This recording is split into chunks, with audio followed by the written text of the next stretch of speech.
Hey, good morning, good afternoon, or good evening, everybody. My name is Alvinic, and today I want to talk to you about the big update that just came to Counter-Strike Global Offensive. And even though I haven't played the game all that often, I'd still like to give my 2 cents on it. So to kick things off, Global Offensive is now free to play.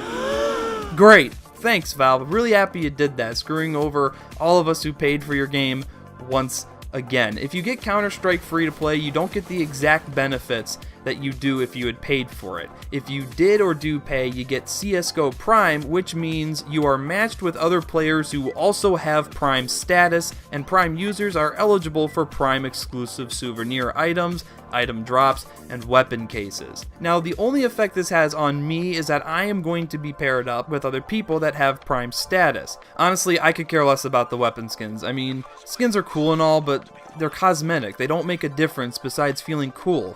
And I already know that I'm not cool, so that doesn't matter to me. The thing that's got everyone worked up over getting the game for free is that servers are going to be filled with a lot of more kids, inexperienced players, and of course, hackers. Do you guys remember when Team Fortress 2 became free and the game was unplayable for like a few months? That's because every server you joined would be filled with people who acted like they had never used a computer before.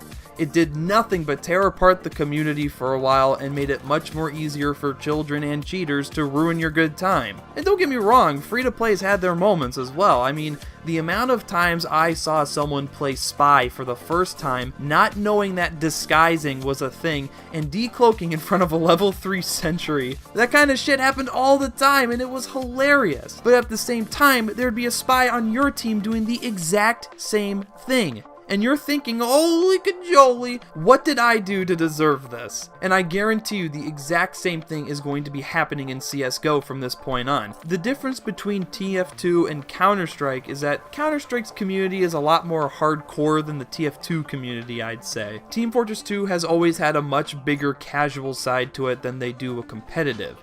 And in Counter-Strike's casual mode, I mean, who cares? It's not gonna matter. You're always gonna be hearing kids get trolled and immediately killed and blah blah blah. They go to sleep for the night, try again tomorrow. It probably won't be that big of a difference. It is going to be a much different scene for competitive though. I'm sure this decision Valve made has already pissed off a lot of pro players, and while I've never had any real experiences with hackers in this game, I don't doubt the fact that they exist. And again, if it happened in TF2, I'm sure it's going to happen here.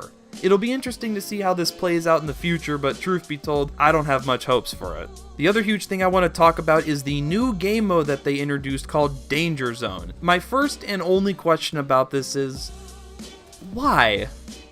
Why did they do this? I mean, the game mode in here is nothing special at all. I just don't get why so many companies are trying to replicate this game mode so much when Fortnite is always going to reign supreme in terms of Battle Royale. I want companies to stop trying to emulate the same experience because they're never going to be able to do it. And I've never played Fortnite, so I can't really speak for it in that kind of regard, but I've played plenty of other Battle Royale games before. It's funny to me that this is what Valve is going for because it just doesn't make any sense. Counter-Strike has some things about it that make it unique compared to other games. They don't need to try and do anything like this to stay ahead of the curve. Valve used to be a huge name in the gaming industry, and to see them go this direction feels pretty sad, honestly. I'm just sick of Battle Royale in general. Like, I don't even really like the game mode at all. The reason why is because I don't care for free-for-alls.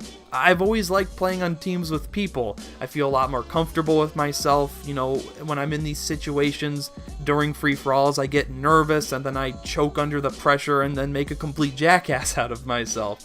I've never liked it before, and I never will. When the round starts, you choose ahead of time where you want to be dropped on the map, but you can also see where everybody else is going. At the moment, there is only one map available, and the map itself is pretty small. You only play with up to 16 people, which means that matches should go by pretty quickly, but it all depends on how much everybody interacts with each other. All sections of the map are divided into hexagonal zones, which are randomly bombarded by airstrikes. You start off with just your fists, which, by the way, I swear, is literally the exact same fists that are used used in Gary's mod. You also get an iPad to carry around with you, and it shows where other players can be on the map. It also allows you to purchase weapons which are delivered to you by Amazon drones, and you can follow those drones to see where other players are on the map. These drones are without a doubt the most interesting thing about this game mode. It forces you to be a bit cautious when you're using them, but you can also lure other players to you and find out where they are. So there can be a bit of strategy involved, which is always a nice thing. There are tools scattered around the map that you need in order to break open crates to find other weapons or equipment. And in this game mode, ammo is incredibly scarce and hard to find. If you do come across some, you're not going to get a whole lot from it, which means that your shots are going to have to count unless you're able to buy more. From then on, it's pretty much just your typical Battle Royale mixed with Counter-Strike. Footsteps still play a huge role in this game mode. You can also find helmets and armor, and your weapon skins that you have enabled will transfer over as well. Besides the fact that it exists, I have two major complaints with this game mode. First one being shotguns. If you aren't good with shotguns, don't even bother playing this game mode. They're ridiculously powerful. I'd say shotguns have always been strong in Counter-Strike, but in this game mode, it's completely ludicrous. Shotguns, they need to be nerfed. I think they should be nerfed. Armor does absolutely nothing against them. Look at this clip right here. I die from 3 shots with a shotgun at that range, and I had that much health and armor left. It's stupid. Either make armor more powerful, or make shotguns just do less damage. It's that simple. And I'm not saying you have to tone it down for the entire game. Just this mode in particular, since there's a lot of close quarter combat going on, I mean, having a shotgun in this game mode feels mandatory. The other issue I have is that it takes too long for the map to close off. The timer for it needs to be shorter to make the game feel faster and avoid turning into a camping fest where it comes down to like 5 people and nobody does anything. You're playing on a map with only 15 other people, and the map, again, is really small. When it takes so long for sections to be removed, nobody does anything because no one can usually find each other. That, or they just don't want to make a move at all, and then next thing you know, the game's pace becomes slower and it starts to get a little boring. Battle Royales should not feel like that, especially Counter-Strike. Counter-Strike should never feel like that. In conclusion, I don't know.